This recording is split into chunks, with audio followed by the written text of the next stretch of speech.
Mirëmbrëma dashur miq. Mirëmbrëma gjithë ju të cilët jeni duke na ndjekur në këto momente nëpërmjet Radar Pikal dhe pa filtra. Uroj të kemi gjetur mirë aty tek divani i shtëpisë tuaj, reatuar, këndshëm sepse e tillë do të jetë edhe kjo puntat për ditën e sotme miq. Do të kemi mundësinë të sillim për ju një tematikë e cila patjetër që do të ndalet në petkun e showbizit edhe elementit roz, por do të kemi të ftuar një profesioniste.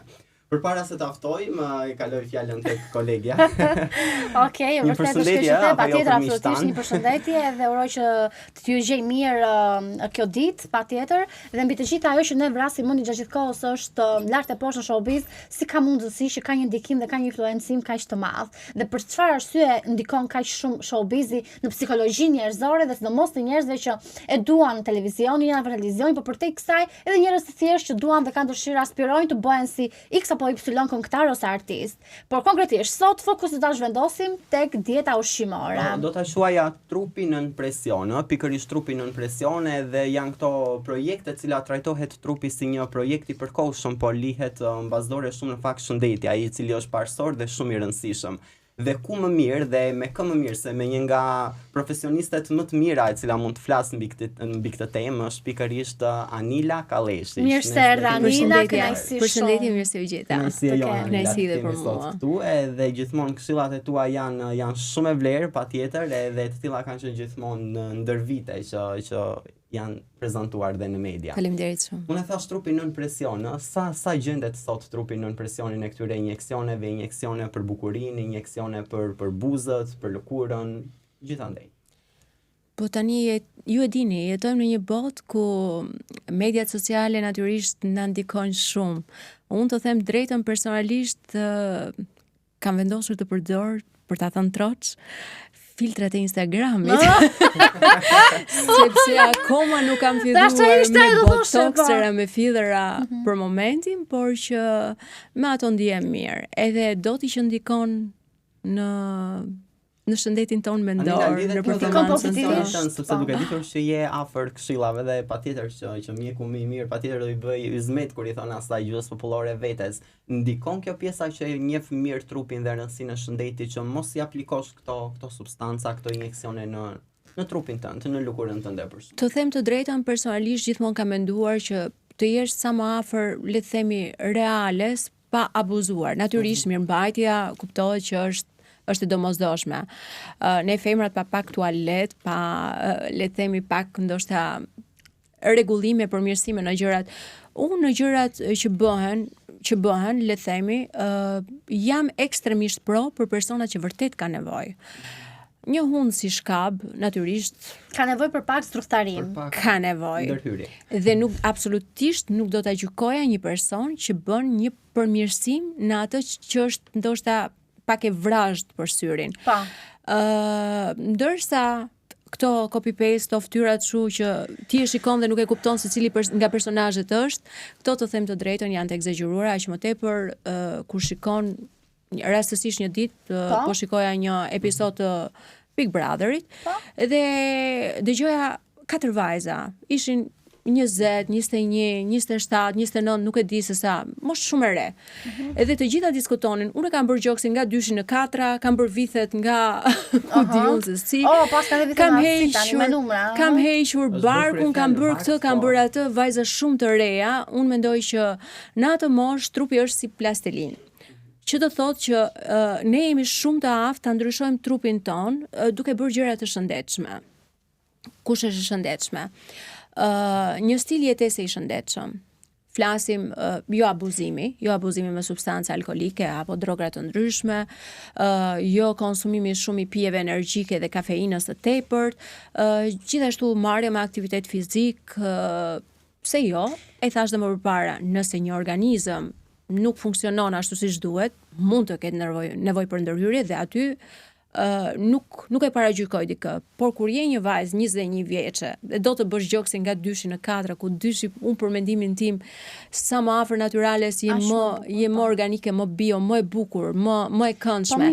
Dhe një vajzë në atë moshë, unë besoj se natyra i ka dhënë rinin, atë që në moshën 21 vjeçare nuk arrin ta kuptosh në fakt, por në moshën time 53 vjeçare arrin të kuptosh se sa e vogël, sa e ri, sa e njom, sa e ëmbël dhe sa e mirë je në një moshë 21 vjeçare. Për shembull kjo freskia e moshës, se shikojmë vajza të reja për shembull adoleshente, edhe çdo herë ato le të themi që në gjimnaz të fillojnë të bëjnë këto injeksionet, një buzë pak më të fryr, pak mollza më të zmadhuara, domethënë po sfumohet pjesa e të qenurit në moshë. Original. Po është presioni pra, domethënë ti e shikon, janë bërë të gjithë TikToker, janë bërë të gjithë influencer, janë bërë të gjithë edhe ndoshta nuk i njeh askush, por ato janë të detyruar. Ky presion është shumë i fuqishëm dhe ndoshta është edhe një mënyrë e lehtë për të fituar lek nga klikimet, dhe je detyruar në këtë presion që ti të ndryshosh pamjen tënde dhe t'i afrohesh sa më shumë perfeksionit, por për mendimin tim absolutisht nuk është perfeksion. Unë kam parë një ndër unë i kam pasur të gjitha këto personazhet në qendrën time. E pikërisht do ta thosh tani. Të dobësimit, por që është një dobësim totalisht natyral, nuk ka absolutisht asnjë gjë, madje nxjerr toksina nga trupi, është shumë i shëndetshëm. Pacientët e tu kanë pas tendencën e këtyre mendimeve ekstreme, dëshirave manist për të dobësuar në kohë rekord dhe ti ka arritur që të influencosh tek psikologjikisht tek ata që gradualisht ne mund të arrijmë një trup perfekt dhe në një mendje të shëndosh. Kush ka qenë formula magjike që është shumë e vështirë. Unë kam pasur shumë vite përpara një personazh këngëtare, nuk po jap emra se nuk dua të krijoj ndoshta konflikte dhe debate virtuale. Një këngëtare shumë e njohur. Bëri seanca, e publikoi, doli në disa emisione. E ka publikuar vetë ajo që domethënë ku dukeshe transformimi i saj shumë i mirë, por çfarë ishte? Trajtimi zgjaste rreth 3 orë dhe duke që një trajtim pak i zgjatur, personazhi në fjalë ishte këngëtare, këndonte natën dhe e kishte të pamundur ndoshta vinte shumë vonë, ishte pak e lodhur kur bënte trajtimin e këto. Dhe çfarë bën? I ofron një person tjetër që ka një qendër tjetër, i ofron që t'i vëri balonin gastrit. Kur ai i plas dhe pas asaj një tjetër ish kliente e imja e cila ka një qendër, tashmë ka një qendër dobësimi, i paguan lekët asaj dhe një personazhi tjetër për të bërë një ndërhyrje në Turqi të stomakut dhe për të deklaruar personazhin në fjalë sikur kishte humbur 40 kg nga çfarë ndodh kjo gjëja. E kuptoj. Çfarë ndodh kur plas kjo pjesa e balonit gastrik? Çdo gjë e huaj në organizëm natyrisht është e dëmshme. Personi ishte gati duke humbur jetën. Deri kështu domethënë, deri marrje jete. Çdo ndërhyrje përpara se të futesh, ti je i detyruar të firmosësh që rrezikun e di. Çdo gjë mund të ketë rrezik. Jo tek pafund njerëz kanë që kanë bërë ndërhyrje dhe nuk kanë pasur asnjë lloj problemi, ashtu siç mund të jetë një person i vetëm që mund të ketë një problem dhe në scrollin e Instagramit tën kam vënë re që përveç profesionalizmit dhe mënyrës se si këshillon, por në kodin gjuhësor shumë profesional, që ndonjëherë më duket që pak vështirë nga ana e audiencës për ta kuptuar, për të deportuar ashtu siç duhet, se ndoshta profesionalizmi të ndan nga aftësia për të marrë përsipër një proces shumë të gjatë kohor që kërkon trupit të bjerë në kohë, por dua të them, këta të ftuar, por pacient që ti ke patur në punim e sipër, në aktivitetin tënd, në procesin e dobësimit të tyre, kanë pasur tendenca që ta shkëpusin, ta lënë përgjysmë këtë Absolutisht po. Jo vetëm për këtë, po edhe qoftë edhe një regjim i thjeshtë ushqimor, qoftë edhe një dietë e thjeshtë ushqimore. Ka njerëz nga ato të cilët nuk kanë vullnetin. Dgjoj, për të arritur në këtë rast kur s'ke vullnet, si për shembull si puna ime në këtë pjesë, vetëm për këtë pjesë e kam problemin. Për të arritur diçka në jetë, natyrisht janë disa komponentë. Po. Në rastin në fjalë, për ju. Për ju që në këtë moment doni të humbisni peshë, nuk ka çelës magjik. Nuk ka një çelës që erdhet i tek Anila dhe unë shtypa këtë butonin dhe ndodhi mrekullia. Natyrisht duhet të jesh e vendosur, duhet të jesh e bindur, duhet të kesh një stimul, disiplinë, një stimul dhe në momentin që ti je vendosur, patjetër që arrin të bësh gjithçka. Unë gjitha ëndrat e mia çfarë kam pasur në jetë i kam arritur dhe gjithmonë thoja, unë po të dua edhe të kërkoj të bëhem presidente e Amerikës, gjë që ishte shumë e egzageruar ndoshta për mua. unë mund t'ja arri, sepse nëse do diçka vërtet, ti e arrin. E ndoshta se kam dashur, më duket aq shumë sa kam dashur të tjerat edhe për këtë arsye e kam lënë pak kështu. Unë të shikoj ty dhe të kam thënë se që të kam takuar. Ti je një vajzë që natyra e Zotit të ka dhënë një konstrukt shumë të sakt. Thjesht ti ke kolmëzuar këtë konstruktin, sepse ndoshta po të kishe një konstrukt pak më ndryshe, mund të ishe ndërgjegjësuar përpara pasqyrës, do dukesh e vetja ndoshta pak e egzageruar dhe do luftoje për ta ndryshuar atë gjë. Por ti përpara pasqyrës je sot në ato tipiket e femrave që kërkohen të kolme, të mbushura me forma. Më bëra sheh kjo kënaqja shumë. Kjo ndoshta të ka bërë të shpëtoj ndoshta një 10%, se unë besoj 10% mbi pesh. Të peshës normale që duhet kesh. Por me punë patjetër shumë difícil. Absolutisht po. Anila, jam kurioz të pyes për shembull, cilat janë grup mosha që e frekuentojnë më shumë qendrën tënde? Kush prevalon, cila grup moshë? Atëherë, qendra ime është qendër dietologjike dhe qendër dobësimi. Unë personalisht nuk kam preferuar asnjëherë moshat 9-18 vjeç. Ti do bësoj nëpërmjet pajisjeve të dobësimit. Pse? Sepse e thash më parë nuk ka çelës magjik. Do me thënë, ajo të ndihmon të jep një shtys që ti të arrish një rezultat. Por nëse ti pas trajtimeve ti i rikthyer veseve, zakoneve, mënyrës të dëmshme të ushqimit, ti nuk do ta ruash atë peshë. Ashtu siç edhe mund të bësh operacion, edhe përsëri nuk e ruan atë gjë. Pra, fillimisht ti duhet të krijosh një stil jetese. Një fëmijë i një moshe të vogël nuk është i pjekur aq shumë sa të vendosi disa rregulla eksakte apo strikte. Nuk është gati për një vendimarrje? Pikërisht. Dhe unë me fëmijët, domethënë flas, kam pasur që në moshë të vogël fare, 5-6 vjeç ndoshta dhe deri në moshën 18 vjeçare, jam përpjekur që ti injektoj të ushqyerin korrekt dhe stilin e jetesës të shëndetshëm. Duke bashkëpunuar me prindin dhe duke i folur si një psikologe, sepse e thashë shumë e rëndësishme psikologjikisht të përgatitet personi. Një dietolog duhet të jetë pak dhe psikolog në këtë moment, sepse ti s'ke të bësh vetëm me stomakun ose me pjesën e shëndetit, por edhe me anën psikologjike. Unë kam studiuar në Harvard Medical School, por jo siç thon disa personazhe të tjerë që kam studiuar në Harvard Medical School online, por kam qenë prezent me këmbët e mia, studente, jo një herë, por 2 herë, pasi jam presidente e Albanian Lifestyle Medicine Association. Lifestyle Medicine është një shkencë ndërdisiplinore që shkencë parandaluese për patologji dhe probleme shëndetësore. Dhe kjo është e lidhur ngushtësisht me 4 hallka. Faktikisht një sëmundje ka nevojë për mjekun, por ka nevojë për dietologun, ka nevojë për psikologun për të menaxhuar stresin dhe ka nevojë edhe për le të themi instruktorin e palestrës për të bërë një aktivitet fizik. Pra jo çdo kush. Po. Deri tani për shembull kur pacienti ka vajtur tek doktori ka qenë dietologu për të, doktori ka qenë psikologu për të, doktori ka qenë instruktori i palestrës. Atëherë duhen ndërthurur hallkat shumë mirë në mënyrë që pacienti të marrë vërtet këshillën e duhur. Pra, një instruktor palestre mund ta ndihmojë duke njohur shumë mirë patologjinë e personit, mund të njohë shumë mirë se çfarë aktiviteti fizik mund bëhet. Ashtu siç mund kemi edhe instruktor palestre sot, që janë vetë shpallur instruktor palestre dhe mund të bëjë një dëm të jashtëzakonshëm ndoshta tek një sëmur me sëmundje kardiake apo me probleme të tjera. Ashtu si sot ka nutricionist TikToker pafund që japin këshilla për receta të shëndetshme. Ka që janë të TikToker, këto nutricionistët. Kam mbaruar një shkollë apostafat për këtë punë, kam bërë një kurs, se të quash vetëm nutricionist, besoj që duhet të ndjekësh një shkollim, një formim të konsoliduar për të arritur në marrë atë status. Se mendoj që edhe gramaturat, edhe sikur dhe një gramatur më tepër ose më pak mund të ndikojnë në organizëm nëse ndjek dietë ushqimore. Sa për prekmëri dhe sa të vigjilent do të jemi neve për të parë me vëmendje që kjo dieta ushqimore mua do më japi një efekt rezultati magnitsh. deri në fund të 3 muajve po. Po të futesh online, ka kurse nutricioni pafund me $20-30.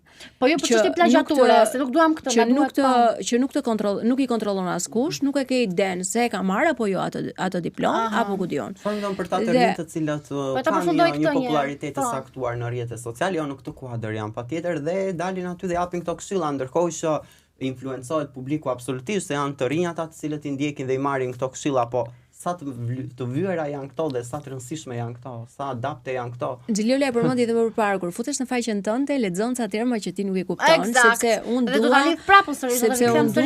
dua të veçohem dhe dua të dalloj dhe dua t'i bëj të gjithë të kuptojnë që unë jam një person i shkolluar, jam një person që kam përdor terma shkencor dhe nuk kam jo vetëm terma shkencor, sepse jam e thjesht për atë që duhet të jem e thjesht dhe në momentin e takimit me personin, natyrisht duke bërë anamnezën, duke e kontrolluar shkakun, duke gjetur shkakun dhe arsyeën pse personi është në këtë gjendje patologjike, përpiqem të jem më e drejtë për drejtë, më e thjesht dhe për të më bërë të më kuptoj personi.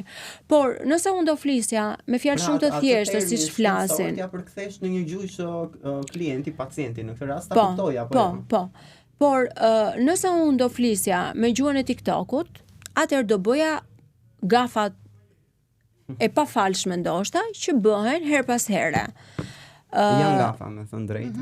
Janë gafa, por që ato bëhen virale. Janë gafa të pafalshme se ndikojnë drejt për drejt me shëndetin dhe janë gafa të cilat por që ato bëhen virale. Të shikosh dhe të dëgjosh se çfarë ndodh në tregun shqiptar, ti arrin të trëmbesh edhe të shokohesh. Le të themi serviren lëngje detox me ngjyrosës, me aromatizohes, po. Por nëse ti je duke marrë një detox dhe pretendon që të ndjekësh dietë ushqimore dhe përveç dietës ushqimore, të mendosh që duhet të konsumoj edhe ushqime vetëm bio, si mund të kesh konservant ose ngjyrosës ose po pra, ti Xhiliol, atëherë që ti në shtëpi. Çfarë diferencë bën pastaj dora një profesionisti? Që ti në shtëpi të bësh një gotë 300 ml me lëngun e një perime ose të një fruti, duhet të shtrydhësh shumë fruta dhe perime. Dhe kur kjo bëhet biznes, atëherë është shumë e thjeshtë që të hidhen ca ngjyrosës edhe dhe këto ngjyrosës do ta konsumoj, kush ta konsumoj? Kush e bën këtë paketimin, këtë përgatitjen nuk e di kush e bën, e bën biznesi thash. Ai bën biznesi. Sepse në shtëpi natyrisht, nëse ti do bësh një lëng detox, atëherë lëngu detox që ti ta konsumosh nuk duhet të kalojë më shumë se 30 minuta i përgatitur, sepse oksidohet. Atëherë si mund të pretendosh ti që ti të marrësh një vak të porositur dhe të vinë në çast. Vetëm me motor do ketë kaluar ajo gjysmëorshi për të ardhur. Wow. Sikur të jetë bërë në moment. Jo që nuk ndodh të bëhet në moment sepse nuk ka kohë. Nuk ka mundësi punëtorësh që të jenë disponibël. Pak edhe ndihmues për audiencën që është duke na ndikur në këto momente. Si ti kuptojnë, domethënë se realisht ne nuk jemi në fushën e nutricionit edhe ndoshta gënjehen nga këto promocione, nga këto promovime, nga këto reklama të rreme, të cilat ju serviren ashtu. Si ta kuptojnë që ky lëngu nuk është një lëng i tillë, po ka këtë ngjyrosin, domethënë si mund t'ju vim në ndihmë? Jo, është shumë e thjeshtë, ta bësh vetë në shtëpi edhe është të paktën je i sigurt 100% që i ke serviruar vetes një ushqim të shëndetshëm edhe me baza ushqyese. Pra gjithë jetës ti ke qenë top form, unë të kam parë nuk di sa vite ke në ekran që nuk të kam parë një herë që të ke shtuar më shumë ose ti je shumë. Ke një balancë shumë të mirë ekuilibruese të peshës trupore, edhe përveç kësaj reprezenton dhe në fytyrë se ajo që ne çfarë konsumojmë rezonon dhe në fytyrë. Si ke arritur ta mbash gjithë këtë magji ekuilibër që vështirë është në ndonjëherë, si edhe je bërdenon sigurisht dhe pastaj ke arritur prapë në këtë lloj staturën, këtë lloj. Jo, të them të drejtën, në Shtatzani nuk kam pasur luhatje peshe. Kam pasur shumë pak luhatje peshe në periudhën e menopauzës. Por t'ju them diçka, deri në këtë moshë, jam 53 vjeçe, nuk kam konsumuar kurrë asnjë lloj, as paracetamol, as aspirin, as një lloj problemi nuk kam. Kur bëj analiza, të them të drejtën, i kam bërë vetëm kur kam marrë kredi. Dhe jam ekstremisht shumë e shëndetshme. Po mirë, çfarë mendimi ke për këto frutat dhe perimet që tona në tregun aktual shqiptar? Si të duken, mos janë çiksi më të fryra, më të zmadhuara? Mos ngjasojnë pak me ato numrin e gjoksit që doja goca te klinika. Edhe ato nuk i kanë shpëtuar trendit të TikTokut, edhe sepse në kohën time, në kohën e babagjyshit, mollët ishin me krimba, me forma të ndryshme, ishin ca të prishura, ca normale, se ishin organike dhe ishin bio. Ndërsa sot i ke të gjitha, po ti peshosh, e di fix edhe gramaturën se sa peshon një kokërmoll. Na ka marr malli të ham një moll kështu me krimbe dhe ta shërojmë pak, por ta dish që është bio, domethënë se nuk ka të shije. Unë personalisht vi nga Korça dhe më ka marr malli që të gjej një moll të tillë, domethënë i gjejnë absolutisht, po duhet i shumë të ralla këto. Ku i merr për shembull, ke një vend apo ke? Jo, edhe unë me ju. Njësoj. Çfarë ofron tregu? Tregu. S'ka diferencë. Çfarë ofron tregu sot, si është gjendja? Alarmante do i quaje? Alarmante është. Alarmante është, plot nitrate, pesticide, hormone, shumë e vështirë le themi, por trupi besoj të paktën nga ana ime, unë kam pasur fatin që të paktën 18 vitet e mia, atëherë kur zhvillohen të gjitha qelizat dhjamore, trupi fillon formohet, kam pasur fatin të ushqem organikisht bio. Edhe ajo më ka ndihmuar shumë. Natyrisht nuk kam qenë nga ato që kam abuzuar mbrapa, që them sheqeri nuk është pjesë e dietës time, s'ka qenë kurrë. Po kështu alkooli, po kështu cigaria, po kështu drograt e famshme që mund të konsumojnë X apo Y. Jam përpjekur të ushqem shumë shëndetshëm, nuk më shikon kurrë në fast food, jo sot, por as në momentet kur unë nuk e njeh fare nutricionin. Po s'ke pak nepsa, Mila, jam kurios për se gjithë e kemi do ju tregoj çfarë kam neps. Vdes, jam brezi kur në Shqipëri ushqimi ishte shumë i pakët dhe si pjatë të dytë, fjala pjatë e parë, pjatë e dytë, domethënë ishte gjella e shtëpisë, edhe një patate e skuqur.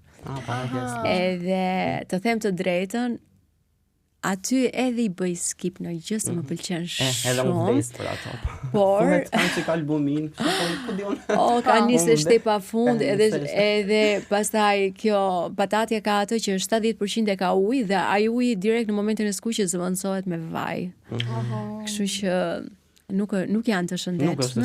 Nuk janë të shëndetshme. Se pak më parë folëm për atë gjuhën profesionale që përdorin në Instagram lart e poshtë dhe më mendoj që këtu afrohen më tepër njerëzit target grupave që i përket televizionit dhe kanë tendencën që të dobësojnë në rekord për X eveniment ose për një ngjarje, për një kulturë, për diçka të tyre personale.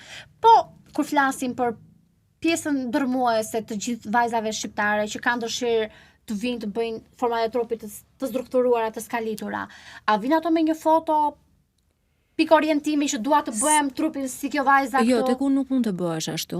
A vina kanë guxuar, kanë ardhur? Po ka pafund. Ka pafund. Ne tashmë po të futesh në Instagram edhe në këtë momente ka një 2-3 femra që janë kështu në top form të jashtëzakonshme, që personalisht kam parë disa foto që janë nga kokat e këmba janë të prera me bisturi edhe të sistemuara dhe të rregulluara në mënyrë të frikshme. E them këtë në mënyrë të frikshme sepse shëndeti është shëndet. Edhe vërtet ti sot mund të jesh në top form të sajuar, le të themi, sepse po të marrësh një gjilpër, ti shposh nga gjitha anët, puf bëjnë. Shpojnë, po. Ndoshta edhe kur ulen kërcasin kështu.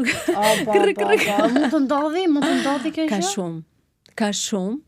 Edhe më vjen shumë keq se janë vajza shumë të reja. Edhe për mua ishin shumë të bukura ashtu siç ishin. Por si presioni i medias, jo, të them të drejtën kur i shikoj duke kënduar kështu me këto forma të egzageruara pa lidhje, aq më tepër kur i ekspozojnë edhe kur si kanë të tyre, më duken këta personazhet publik, këto vajzat e kolme të cilat shikojmë në ekran edhe kur bëjmë scroll atje në Instagram, ato të cilat ndikojnë, domethënë influencojnë të reja të vajzat e sotme. Po të shikosh, unë mund të nxjerr një 4-5 personazhe që janë pik edhe presja. Po. Nuk e di se cila imiton tjetrën, por di që janë pikë presje, vetullat, format e syve, balli i zhveshur, flokët, format e trupit, hunda, gjithçka, domethënë, gjithçka që i shikon janë pikë presje. Vetëm gjatësia trupore, domethënë ne arrim të shkojmë derisa ta zgjasim trupin kockën me sa. Ekzistojnë në kin të zgjasin 10-15 cm. Wow, brenda shumë pak minutash. Po, si e shikon ti, ku do shkoj e gjithë kjo dëshirë e madhe, mani, presion dhe impresion dhe një dëshirë shumë e brendshme pa shpjegueshme do të thonë e pa justifikuar fare nga ndonjëherë, se për çfarë ashtu duhet kemi mani për të rendur dhe për të bërë kaq perfeksionist. Se as është relative, se personisht mund të thuash si sa. Unë do doja jo ti shikoja sot që janë 25-30 vjeçë, po do doja ti shikoja pas janë 20 vitesh, kam idenë që do përfundojnë si Donatella Versace në një moment që ishte shumë e egzageruar dhe shumë, po absolutisht po. Një ndërhyrje kirurgjikale, anestezia të shkurton jetën me 5 vite. Imagjino sa ndërhyrje kanë vajzat e vogla. Wow, domethënë një ndërhyrje shkurton 5 vite jetë. Imagjino se sa shumë ndërhyrje kanë. Po, duhet kesh parasysh që mund të jesh i detyruar ndoshta të bësh një lindje, mund të jesh i detyruar në një moment tjetër të kesh një problem shëndetësor që i detyruar të bësh një ndërhyrje dhe çfarë ndodh në organizmin e këtyre personave. Sa arrin të mbajnë më anestezi. E trishtueshme shumë kur e mendoj dhe nuk e di, e pabesueshme ndonjëherë se të bëhen copy paste të gjithë është. Nuk e di domethënë ku po shkojnë. Unë e thash dhe më parë, domethënë nëse diçka do të ishte vërtet shumë bollizuese për dikë. Pra ka ca vesh, ka ca vesh shumë të egzageruar, ka një hund shumë të tmeshme. Mund të rregulloj, ndoshta mund të rregulloj pak buzën ose diçka të lehtë. Po të marrësh e ke gjoksin dyshi dhe ta bësh pesa kot më kot. Okej, ja fiks këtu, ja një sekondë lutem. Jemi këtu fiks. Tani, nëse ka gjoksin dyshi dhe bën pesa. Un po dëgjoj kohë të fundit lart e poshtë nëpër media që këtu kanë dëshirën që nga të fryrat i shfryjnë. Ka edhe këtë tendencë tani që të kalojnë të prekin këtë gjë organike, këtë gjë shumë origjinale, është rikthyer sërish trendi, se më duket si retrospektiv sepse në një moment ishte një goditje shumë e fortë, domethënë, dhe njerëzit filluan të bënin gabime. Dhe ndoshta tani po përpiqen të afrohen të jenë pak më natyrale ndoshta. Por ai që ka vënë bisturin një herë e ka shumë të vështirë të rikthehet. Po, të rikthehet. A kuptoj. Dësha përveç kësaj, kishte diçka për të thënë ti? Jo, doja të them, kjo ndodh. Pse ndodh, domethënë, këto operacione ndodhin se këto vajza mendojnë se në momentin që bëhen më të bukura, domethënë, futemi pak e kështu në rolin e psikologut, por patjetër shihet sepse eksperjenca ndër vite patjetër që ta ka mundsuar këtë. E bëjnë këtë sepse mendojnë që do ta kenë më të lehtë për shembull kapjen e suksesit, domethënë shikojnë katapultën më të shpejt. Po pjesa më e madhe e ka treguar. Ne tashmë kemi personazhe, domethënë, vinë në një emision, futen shumë të thjeshta edhe pastaj fillojnë edhe transformohen edhe nuk e kupton se kush ishte personazhi. Brenda një ti nuk e ndryshuar fare për shembull. Ti nuk e ndryshuar fare. Unë s'kam ndryshuar fare? Ti ishe në një emision, jo, nuk e ndryshuar. Jo, shumë faleminderit shumë pa. Jo, fute. Ndërsa unë njoh personazhe, kam parë personazhe aty që janë të transformuar që nuk i njeh nga momenti i parë i prezantimit në momentin e fundit në faktikisht kam brënd ca kile ndoshta, edhe kjo është gjë shumë e mirë, se do të heq dorë nga ambësira, po nuk e kam këtë tendencën që të humbas identitetin tim. Se unë për këtë përfaqësoj, unë për këtë jam që kjo është fytyra ime, se një fytyrë kam lajthaj këtë do kanë gjithë tjetër, dhe më shumë i kam mëshuar dhe i kam dhënë fokus mënyrës profesionale të bërit gazetari, të marrit me veten time, integritetin tim personal, të zhvillimit tim personal. Këto janë ato që mua më interesojnë. Por jo tamam. Dikush nuk i ka këtë aftësi, fillon edhe kamuflohet me gjërat e tjera. E natyrisht fillon ndryshon pamjen. Janë njerëz cilët ndoshta se kanë këtë pjesën e vetbesimit, do thoya unë atje, ku duhet ose vetë vetbesimi dhe patjetër që çfarë të bëjmë tani, hajde të dukemi bukur. Domethënë arma e tyre vetëm është bukuria dhe luajnë me bukurinë. Absolutisht po. Unë ndoshta s'kam çfarë tregoj. Dua të shtoj në ndërhyrje, për shembull, një zonjë ka bërë 2-3 lindje. Ka një bark të çartë të mbaruar. E ka të varur, e ka lëkurën. Natyrisht një ndërhyrje në këtë rast. Do ta tregonte është justifikuar, do ta ndryshonte dhe do t'i jepte një vetbesim të jashtëzakonshëm. Ose në rastin e një gjoksi të varur shumë. Okej. Ajo është një pesh, fillon kruset, krijohet ai ka probleme jo vetëm fizike, por dhe shëndetësore. Kurizi, shëndetësor, dhe natyrisht unë nuk e gjykoj këtë person që ka bërë një ndërhyrje për t'u ndjerë më mirë dhe më bukur. Por në një person që nuk kishte nevojë dhe bën diçka të egzageruar për t'i ngjar anilës apo dikujt tjetër, për mua është gabim i madh. Mos mendoj që ndoshta me këto tendenca të mëdha për të fryrë sa më shumë veten, më duket ndonjëherë sikur duan t'i vënë një çmim vetes së tyre, do të thonë kjo është vajzë, se kam parë komente lart e poshtë që diskutojnë, kjo është vajzë e investuar, e kam dëgjuar, e investuar ku? Lëvën për diskutim kjo, patjetër, se investimi varet se ku ndodh. Ose kemi raste për shembull, raste kur thotë buri unë kam investuar te bashortja. Nuk kanë asnjë lloj vlere, edhe fillojnë edhe rrisin vlerat e tyre nëpërmjet bërjes të kësaj apo të asaj gjëje. Investime në këtë formë. Pra, po themi me bindje se që ka mbaruar investimi i mental edhe truri që të bëhet për t'u vlerësuar, do shumë punë, shumë mund, shumë shkollim, shumë lexim. Ato nuk kanë kohë për të bërë këto gjëra. Edhe bëjmë këto gjëra të tjera që do ndalem sërish tek eksperjenca jote Anila. Ka pasur raste që kanë ardhur, domethënë e kanë përjetuar këtë kalvarin e gjatë sakrifikues do e quaja unë patjetër të këtyre ndërhyrje dhe më pas janë drejtuar tek klinika jote sepse kanë kuptuar që rruga që kanë ndjekur nuk është rruga e dur. Për shembull, kanë tentuar të dobësohen me këtë balonin gastrik, por nuk ja kanë dalë dhe më pas janë drejtuar tek ty si profesioniste për gjetur rrugën e duhur. Unë kam edhe këto raste që i fusin operacion, i bëjnë stomakun operacion, ose i fusin balonin dhe i thonë pastaj shko bëj pak drenim tek filania. Sepse duan të ta rasin në dorë punën e mirë apo të keqe që ti ke bërë. Për të humbur gjurmët. Për të humbur gjurmët. Po. Për të ardhur bëjnë lipo, i bëjnë thithje të dhjamit dhe i thënë ke nevojë për drenim, duhet shkosh bësh ca masazhe ose ca gjëra, ca trajtime andej për të ta rastur në dorë. Po ajo është gunga, sepse një person që ti ke thith dhjamin diku në bark, po e ka faqe, ka qaf, ka krah. Sigurisht. Ka gjithandej, domethënë rënja duhet të jetë e njëtrajtshme në gjithë organizmin, jo. Dhe ti më shumë fort dietës ushqimore, të marrë stili i jetesës është shumë i rëndësishëm. Aktivitet fizik, po stili i jetesës, po lifestyle. Ti mund të bësh gjithçka në jetë. Nëse ti nuk do ta kthesh në një regjim ushqimor të shëndetshëm, një stil jetese të shëndetshëm, një gjumë të rahatshëm, të ish i hidratuar, të mbash afër njerëz pozitiv, se edhe kjo është shumë e rëndësishme.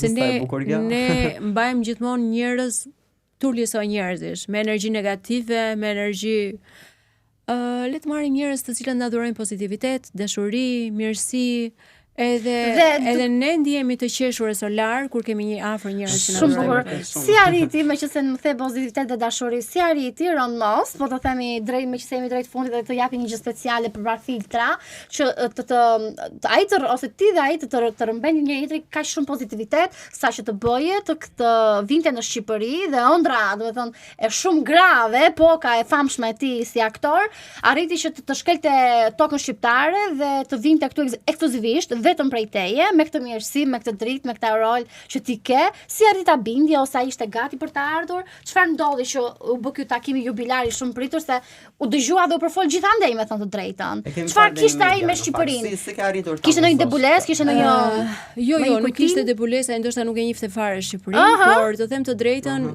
unë në moshën 18 vjeçare ishte ajo koha kur në Shqipëri kanalet ishin të mbyllura thuajse. Televizori hapesh në ora 6 me edicionin e lajmeve dhe mbyllesh në ora 10 me edicionin e lajmeve.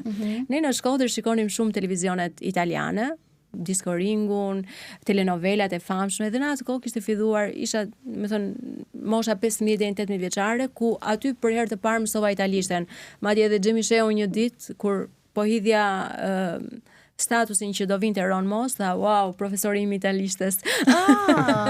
Dhe kemi qenë ai brezi ku nuk kishim çfarë të shikonim, dhe shikonim stacionet italiane. Aty filloi telenovela Beautiful, që për thënë të vërtetën ka goxha intriga dhe goxha dinamika si përderisa akoma sot vazhdon historitë, martohen brenda fisit, por Ron ishte një personazh shumë i dashur, le të themi, sepse kishte një rol kryesor, absolutisht.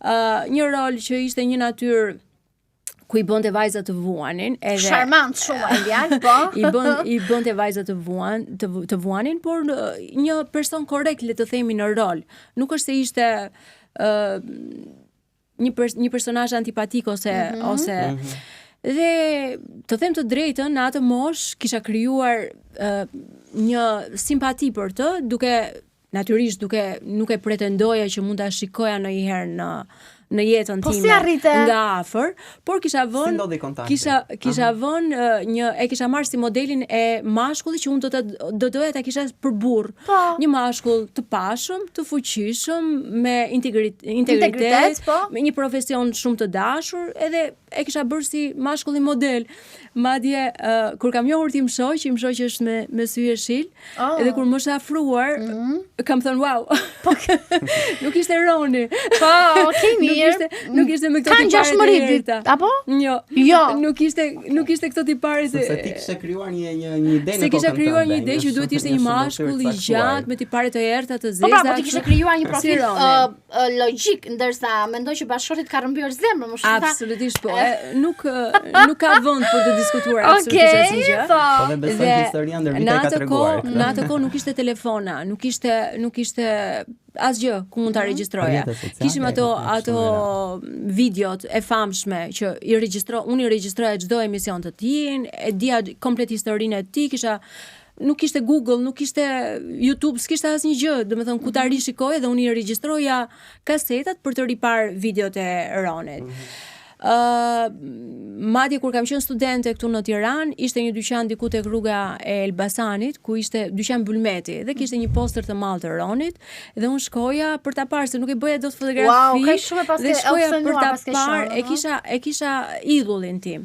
Rastësisht para 2 vitesh apo 3 vitesh, nuk e mbaj mend eksaktësisht, më vjen një telefonat nga Italia, ku më prezantojnë që jemi menaxherët e aktorit Ron Moss. Ishin duke hulumtuar në Instagram, më kishin përzgjedhur si një personazh duke pasur shumë followersa në Shqipëri, më kishin përzgjedhur dhe më kishin piketuar, le të themi, për të qenë si manifestimi, manifestimi. Dhe më kishin piketuar dhe rastësisht më vjen një telefonat dhe më thonë që përshëndetje, ne jemi Bros Group Italia dhe duam të sjellim një personazh në Shqipëri. Unë jam personalisht menaxheri i Ron Moss. Besoj ti di në atë moment u shokova dhe mendova se mund të ishte ndonjë kamerë fsheta apo ndonjë diçka kështu. Po ndonjë që po bën dikush tani, se sa e vërtetë është kjo. Urdhroni i kujt Ron Moss. Wow, i thash, si është mundur? Dhe më erdhi në mendje ajo gjëja që unë gjithmonë ja them Anilës, që çfarëdo që të kërkosh në jetë, ti mund ta arrish. Të realizosh. Tu do jashtë të dërdilja. Energjia që ti sjell. Domethënë koka e madhe. Unë e kisha idhull si personazh.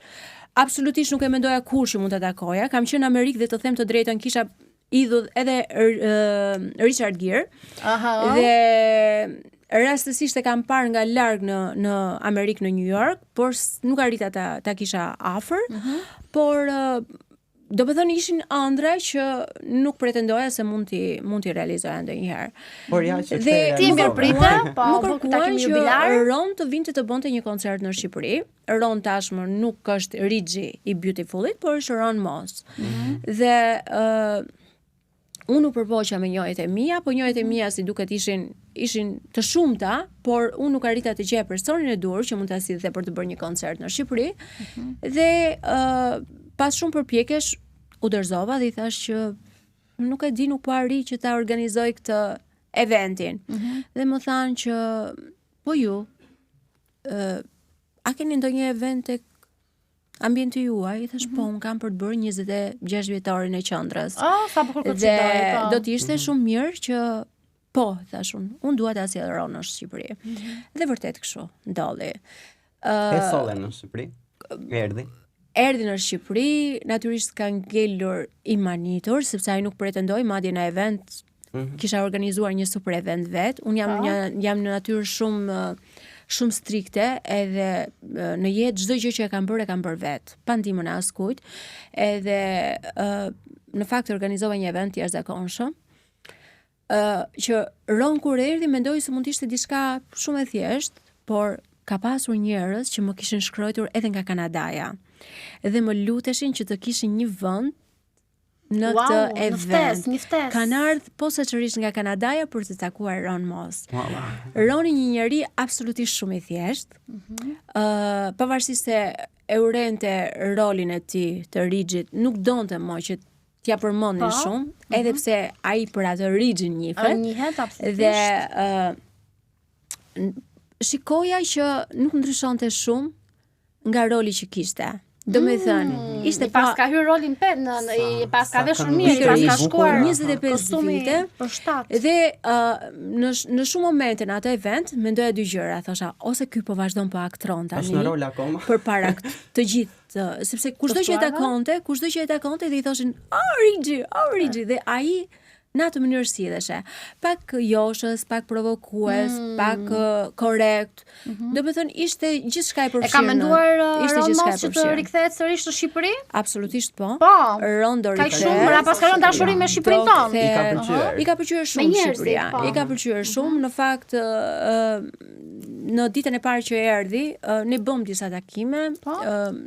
Edhe ishin takime, le të themi, efektive në një farë mënyre, por që për Ronin është një ëndër të rikthehet në Shqipëri. Ronit më shumë ushqimi, jam kurioz të di. Ditën e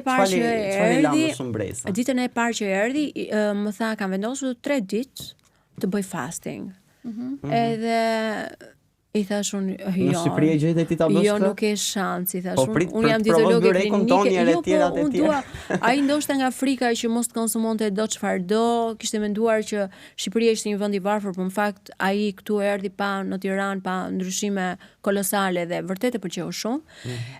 Dhe nuk e bëri fasting besoj, nuk e bëri. Absolutisht jo. Nuk e realizoi. E kam të nduar me 2-3 ditë. Me një takim të radhës me Anilën dhe Ron Moss, besoj që edhe ne bashkë do të rishihemi sërish deri atëherë. Do kemi një ftesë atëherë. Absolutisht po. Mendoj tani afër ose ndoshta më vonë? Po besoj nga vera, sepse Ron tani është në Amerikë. Sa i jeton 6 muaj në Itali, ka blerë një shtëpi, edhe 6 muaj në Amerikë. Okej, ka të ndarë. Super. Jemi në fund tani. Më vjen mirë që përveç profesionalizmit tani të ndaj edhe diçka shumë të bukur, flesh, soft, limonadë nga jeta të pashmangshme nga Anila, por pa hyrë showbizit dhe ti. Ron ka ardhur bashkë me bashkëshorten, edhe bashkëshorta është një personazh shumë e famshëm. Aktore dhe ajo. Ajo është aktore, ka qenë një personazh i lidhur me një personazh shumë të njohur me Princin, këngëtarin Prince. Edhe është një personazh playboy, është një personazh goxha i njohur, edhe njerëz shumë të thjeshtë dhe shumë të këndshëm për t'i pasur në miqësi edhe në. Kisha dëgjuar nga Anila shumë këshilla patjetër për shëndetin, por që gjë që të hynte në showbiz. Shumë e këndshme realisht në këtë intervistë. Unë kam jetuar jetën në të gjitha dimensionet, kështu që mendoj që jam plotësuar aq shumë sa nuk kam asgjë peng, le të themi. Shumë e bukur. Do japësh një mesazh për televizionistit tanë, ata që janë duke na ndjekur. Ky mesazhi ta shihoni jetën maksimum do jetë. Nëse kërkon diçka në jetë, mjafton ti përkushtohesh, mjafton ta duash atë gjën, po ta duash shumë fort, edhe të punosh shumë fort për atë gjë. Unë nuk besoj nuk kam besuar kur, nuk kam hedhur kur 2 lek në lojra fati. Nuk kam qenë në Las Vegas, kam qenë disa herë. Kur nuk kam për ato kazinot Las Vegas. Kur nuk kam hedhur $1, sepse gjithmonë kam menduar që leku nuk fitohet thjesht, ose unë të paktën nuk kam preferuar që ta fitoj në atë mënyrë, por mendoj që një person që përkushtohet një pune, që e do atë punë, e përkushtohet për të dhe jep maksimumin e tij, patjetër që mund të arrijë majat sa nuk i dihet se ku janë majat. Shumë i bukur. Na motivove, na frymëzove sinqerisht, po kur ka arrit për të manifestosh të Ron Moss, ne mund të bëjmë dhe më shumë çuditëra. Patjetër manifestoni, ëndërroni për atë që doni të bëheni një ditë, sepse patjetër që mund të bëheni. Anila ja ku ta shumë kështu që çdo gjë bëhet në jetë mjafton ta duash dhe të punosh vërtet. Është shumë e vërtetë. Është shumë e vërtetë. Shumë kënaqësi që ndave sot podcastin me ne, dhe rishemi sërish në putanet e radhshme. Kënaqësi.